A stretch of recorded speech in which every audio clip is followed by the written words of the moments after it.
Fridge भइल रकम आसार मसान तक फिर तक करेला निर्देशन। महिला के साथ मारपीट के वीडियो वायरल। प्रहरी कार्यवाही में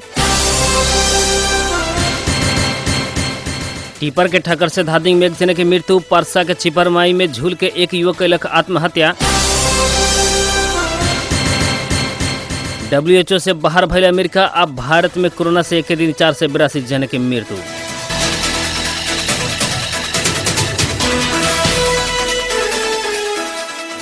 नमस्कार। बारा जिला के सिमरौनगढ़ स्थित रेडियो बादल 89 मेगाहर्ट्ज तथा इंटरनेट ऑनलाइन के www.radiobadal.com आ हमरो पात्रों में दुनिया भर के साथ प्रसारण हो रहा बादल खबर में स्वागत करता नहीं।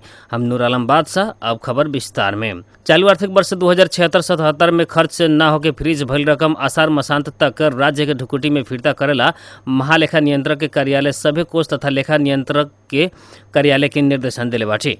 महालेखा नियंत्रक के कार्यालय के आषाढ़ 21 गते बैठल बैठक से 13 बूंदे निर्देशन कोष तथा लेखा नियंत्रक के दिले बा। आर्थिक वर्ष समाप्त हो लागल बेरिया अब 8 दिन मात्र बाकी रहला से आषाढ़ 25 गते यानी बिहान से रकम निकासा तथा भुगतानी देवेला बंद करेला निर्देशन दियल गई बाटे। आषाढ़ मसांत तक बजट खर्च खाता आ 2077 साउन 1 गते से बजट खर्च भुगतानी होखे के व्यवस्था मिलावेला कहल गई बाटे।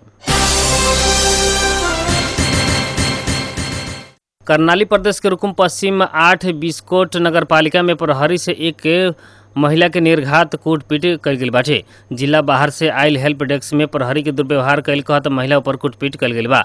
जिला प्रहरी कार्यालय के प्रमुख डीएसपी ठग बहादुर केसी के अनुसार घटना जेठ 1 गते के हा। अभी घटना बारे वीडियो सामाजिक संजाल में वायरल भइले बाद प्रहरी अनुसंधान शुरू कइले बाटे। केसी के अनुसार महिला कूटपीट में संलग्न एक जने हवलदार दुर्घटना में घायल होकर प्रहरी अस्पताल में इलाज करा रहल बानी। अन्य 2 जने प्रहरी जवान के जिला में तान के आंतरिक छानबीन हो रहल बतैले बानी।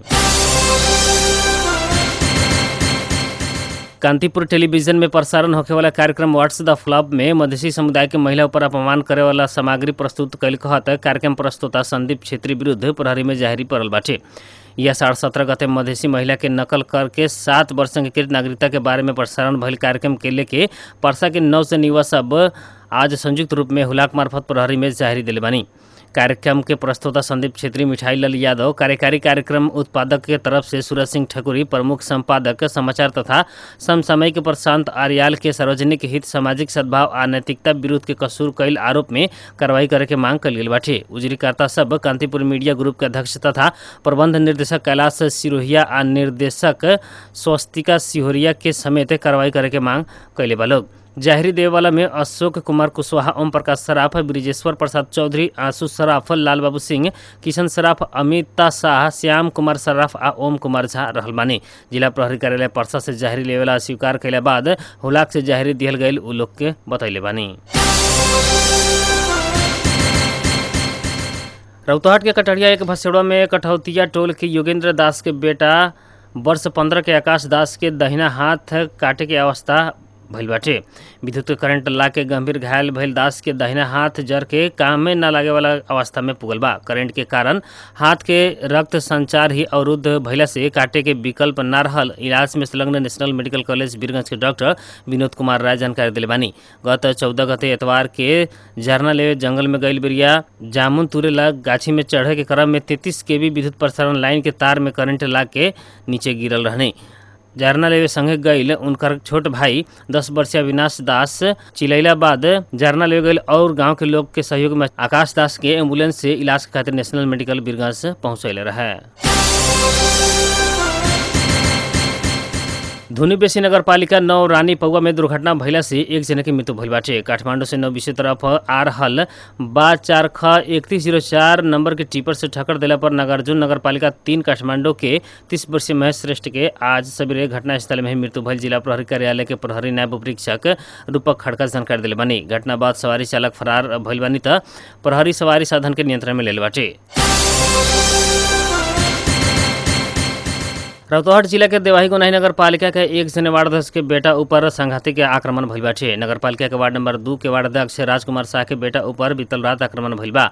गांव के ही कुछ लोग वार्ड के टोल करुनिया लक्ष्मीनिया के वार्ड अध्यक्ष शाह के बेटा अजय कुमार शाह ऊपर आक्रमण कयल गेल रहे। आक्रमण में पर के वार्ड अध्यक्ष के बेटा सहित दीपेंद्र शाह, राकेश शाह, रोहित शाह, धीरेन्द्र शाह गंभीर घायल भइल बानी। घायल लोग के स्थानीय नेपाल तराई हॉस्पिटल सुखदेव चौक में इलाज चल रहल बाटे। घायल वार्ड अध्यक्ष के बेटा अजय जर्मनी में अध्ययनरत बानी। छुट्टी में आयल बेरिया कमदैया अपन खेत देखे गईला पर घात लगा के कमदैया पुल में बैठल दर्जनों के संख्या में रहल व्यक्ति लोग लाठी फराठा रड तेज हथियार प्रयोग करके दर्जनों के संख्या में रहल आपराधिक समूह से अचानक हमला कल गेल रहे। वार्ड अध्यक्ष शाह वार्ड के विपक्षी लोग विकास निर्माण के काम न दिहल कहत अपन बेटा पर आक्रमण करके घटना घटावल आरोप लगैले बानी।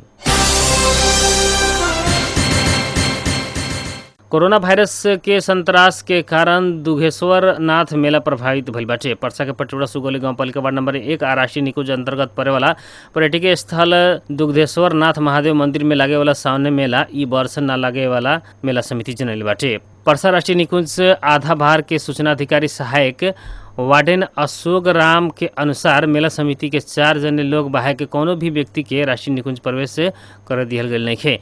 भीड़ भाड़ में संक्रमण फैले वाला भइला के कारण ई वर्ष के मेला स्थगित भइल बाटे। परसा के छिपरमाई गांवपालिका वार्ड नंबर 4 बंजारी में एक युवक लटक के आत्महत्या कैले बानी। छिपरमाई गांवपालिका के वार्ड नंबर 4 बंजारी निवासी मिश्री यादव के दामाद विनोद यादव साड़ी से घर नजीके रहल कदम के रुख में फसरी लगा के आत्महत्या कैले बानी। 12 के विश्रामपुर गांवपालिका वार्ड नंबर 3 हरदिया परशुरामपुर निवासी यादव विगत 10 वर्ष से ससुराली में ही रहत आयल रहनी। मृतक यादव के 2 बेटा एगो बेटी करके 3 जने संतान रहल स्थानीय लोग बतैले बानी। छिपरमाई गांवपालिका के बंजारी में आत्महत्या करे वाला के संख्या पिछला समय में बढ़त गईला बाद स्थानीय सब चिंता व्यक्त कैले बानी। बंजारी में 1 महीना में ई तीसरका आत्महत्या के घटना भइल प्रहरी चौकी बंजारी के प्रहरी सहायक निरीक्षक केदार थापा बतैले बानी। विश्व स्वास्थ्य संगठन WHO से अमेरिका औपचारिक रूप में बाहर भइल बाटे। अमेरिकी संचार माध्यम से राष्ट्रपति डोनाल्ड ट्रंप प्रशासन से अमेरिका के औपचारिक रूप में WHO से अलग कैल जनैले बा। संयुक्त राष्ट्र संघ के एगो अंग मानल जाए वाला WHO के बारे में राष्ट्रपति ट्रंप इससे पहले ही बेर बेर आलोचना करत अपन देश अलग होके के घोषणा कैले रहनी। वहाँ के विश्व भर कोरोना वायरस के नियंत्रण तथा न्यूनीकरण के खातिर प्रभावकारी आ संतोषजनक भूमिका खेले न सकल कहता WHO के आलोचना कैले रहनी। राष्ट्रपति ट्रंप से WHO के चीन के पक्ष में काम कैल आ अमेरिका के व्यवस्था कैल आरोप भी लगैले रहनी। भारत में कोरोना वायरस से पिछला 24 घंटा में 482 जने की मृत्यु भइल बाटे। भारत के स्वास्थ्य मंत्रालय के अनुसार इस संगे भारत में कोरोना वायरस से मृत्यु होने की संख्या 20,642 पुगल बाटे। ऐसा ही संक्रमित के संख्या भी 7,82,417 पुगल बाटे। पिछला 24 घंटा में मात्र भारत में कोरोना वायरस के 22,752 नया संक्रमित मिलल बाटे। भारत के सबसे ज्यादा प्रभावित महाराष्ट्र में अभी तक कोरोना वायरस के 2,17,000 से ज्यादा संक्रमित मिलल बाटे त 9,250 जन की मृत्यु हो चुकल बाटे। अभी तक कोरोना वायरस से 4,56,831 जने संक्रमित ठीक होके डिस्चार्ज हो चुकल बानी।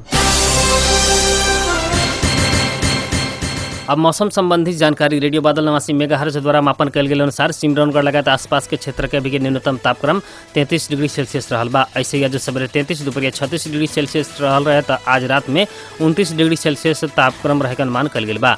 ऐसे ही आज सवेरे 5:18 में बेर उगल है तो संझे 7:03 में बेर डूबल बा।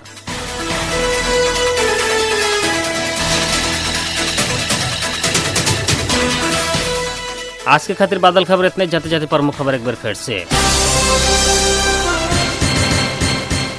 फ्रीज भइल रकम आषाढ़ मासांत तक फिरता करेला निर्देशन। महिला के साथ मारपीट के वीडियो वायरल प्रहरी कार्यवाही में।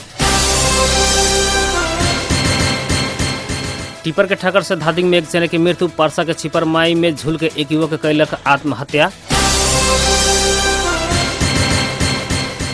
WHO से बाहर भइल अमेरिका। अब भारत में कोरोना से एक दिन 4 से 82 जने की मृत्यु।